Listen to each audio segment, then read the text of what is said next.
When a lot of guys talk to me and they say, well, Will, I'm not happy, I can tell you this. 90% of the time, it's maybe 5 to 10 recurring problems that are getting in your way. Okay, and the big ones are job, your diet, because if your diet's fucked, your body's gonna hurt, and if you eat too many carbs, especially as you get older, you're gonna feel lethargic. Okay, the other one's ejaculating too frequently, especially as you get older. That's gonna make you feel lethargic. It's gonna make you feel worn out. All these things. So 9 times out of 10, that guy has maybe 10 recurring problems that if he solved would increase his happiness maybe 100%, 200%, 300%. Okay, and would allow him to live closer to that natural childhood state of happiness. Okay, and this is so important, because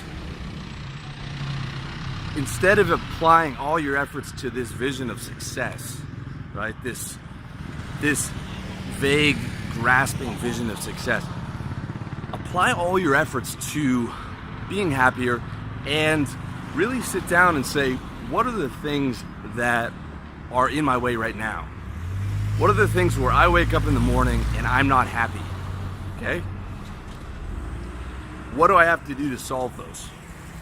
And you might not be able to solve those problems right away. Like, getting a business that you enjoy takes a long time, but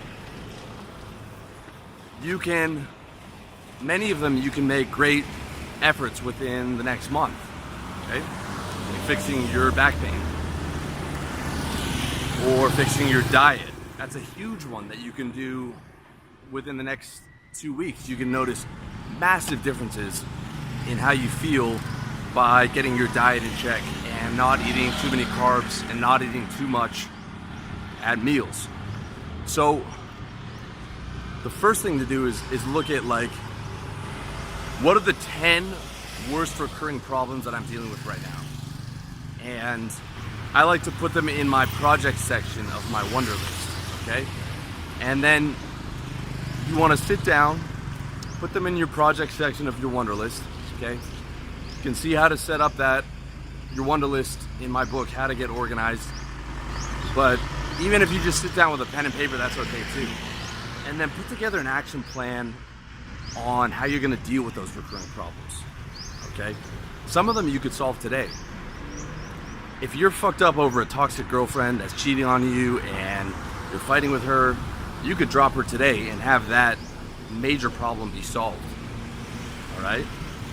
It's really, really important that you sit down and you put that action plan together, because it is one of, if not the biggest way I know of to get an increase in your quality of life.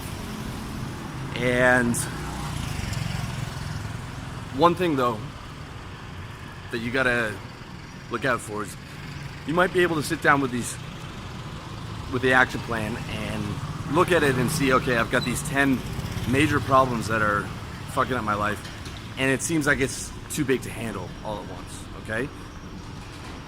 Manage your expectations. Say, I'm gonna put this into practice, but I don't have to solve everything right now. What I'm saying is, don't be overwhelmed, okay? If you've been neglecting a lot of things in your life for a long time, it's very easy to become overwhelmed and say, well, fuck, man, it's hard enough just to start a business, let alone do these other things. Baby step that stuff, okay? Baby step your way towards, okay, buying the website domain for your business, or saying, I'm gonna do 10 minutes of yoga a morning for my back, or I'm still gonna eat the dirty food that I want for dinner, but on lunches, I'm gonna start eating clean. Okay, so you're at least making progress with it. Even if you make fucking 5% progress, your results are gonna be massive. If you make 5% progress across your 10 biggest recurring problems, your fucking happiness levels are going to be majorly influenced, okay?